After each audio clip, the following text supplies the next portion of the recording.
Welcome back, everybody. The Bureau of Labor Statistics just admitted that it overcounted job growth by nearly 1 million jobs through March, raising serious questions about how reliable those numbers really are. And President Trump has been saying for years that economic data gets manipulated for politics, and this massive revision is making a lot of Americans wonder if he is exactly right. So joining us now is Acting Director of the Thomas A. Rowe Institute for Economic Policy Studies at the Heritage Foundation, Richard Stern. Richard, thanks so much for being here. Always a pleasure. Thanks for having me on again.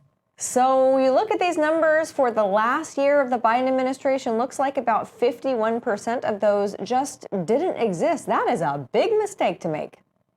Oh, absolutely. In fact, that's the largest of that revision in a quarter century in terms of the percentage of expected jobs that they reported that just simply didn't exist at all. And in raw numbers, the 911,000 jobs, that is the largest revision ever.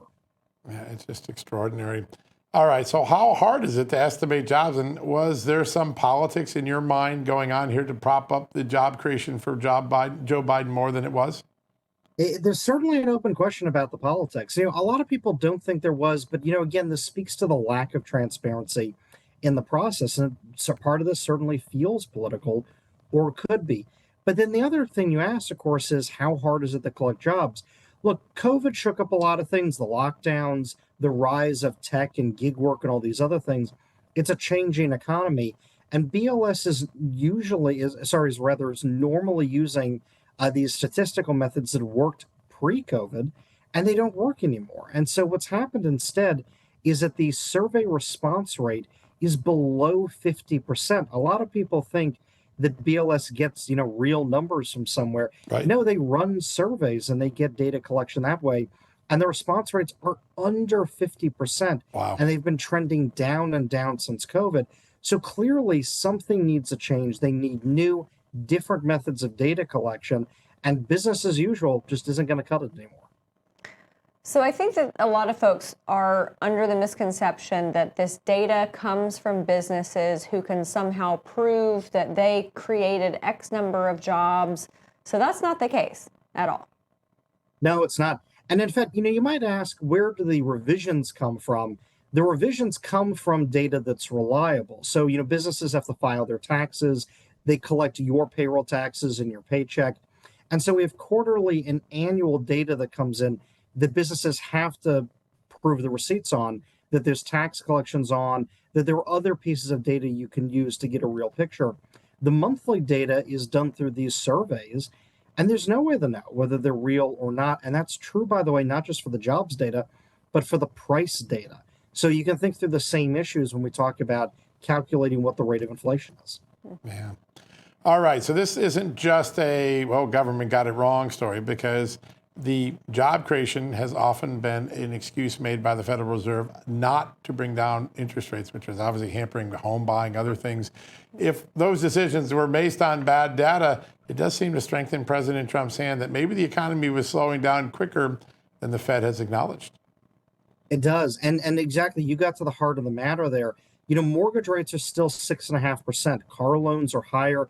The rates that small business owners face when they want to expand their business are higher still. For the median American family, for a median American worker, mortgage payments right now on a median home are about half of their pre-tax income. And it's because of how high those interest rates are. Powell has time and again defended high interest rates because the job market was good. Now what does he have to say about it? So you've hit the heart of the question right there. Yeah, that's a big deal. So is the fix changing the method and changing the metrics, or is the fix more transparency, or is it both? Well, that's a good question. The truth is, if it was an easy answer, even the people at BLS probably would have already done it by now. But, I think at the end of the day, and this really gets to what we've been talking about here, it's really about talking to businesses, talking to the people who actually do these things in their day jobs, and figuring out what's changed about business that the old survey methods don't work anymore. I've had the pleasure of working with EJ for a few years now. He's a great guy, great coworker and colleague, but he also knows a lot of these businessmen. He knows a lot of these bankers and investors. He knows exactly the people to go to. He's built relationships with them to sit down and actually ask them to figure out what would work, what is different about the market. And that's really the slow problem-solving process that needs to be done at BLS. And what a novel idea. Ask for help and get input rather than keep putting out the same bad numbers every month. What a disruptive idea that might be imposed on America. It's a good deal. All right, I want to ask you to put your crystal ball on for a second. What does the Fed do? It's now confronted with a really significant overcount of jobs. It miscalculated, even though it's their job to understand the strength of the economy. Does this open up a September 17th cut in rates? So I think, and this is what the consensus was.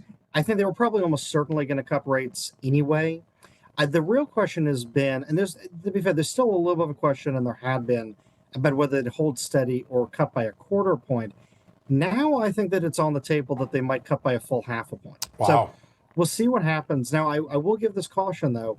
They cut points in a few different sets by a full percentage point last year, and ultimately mortgage rates went up. Wow. It's not as easy, right? So we'll have to see what happens. That's a good point. Yeah. Man, I think that for so many Americans, they have this pie in the sky idea that government runs so efficiently and that their metrics are perfect, and it's just never that case. Oh my goodness. Thank you so much for joining us tonight. Thanks for all this information. We'll get you back on again very soon, Richard. Always a pleasure. Thank you for having me. Absolutely. All right, everybody, we've got a few final stories that we want to hit before we head out for the night, so stick around. We'll be back on the other side.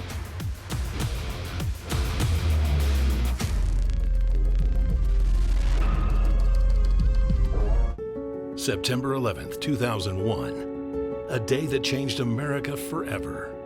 Nearly a quarter century later, the memories remain vivid and the loss still felt deeply. Real America's Voice presents a powerful special, 9/11. 24 years later, America still mourns. Join David Zier, host of Breaking Point, for 2 exclusive conversations. First with Richard Rotans, who led New York's emergency response during those dark hours. And then a candid interview with former New York City Mayor Rudy Giuliani, reflecting on leadership, courage, and the enduring impact of that tragic day. 2 voices, one nation still healing, and a reminder we must never forget. Don't miss 9/11. 24 years later, America still mourns. Only on Real America's Voice.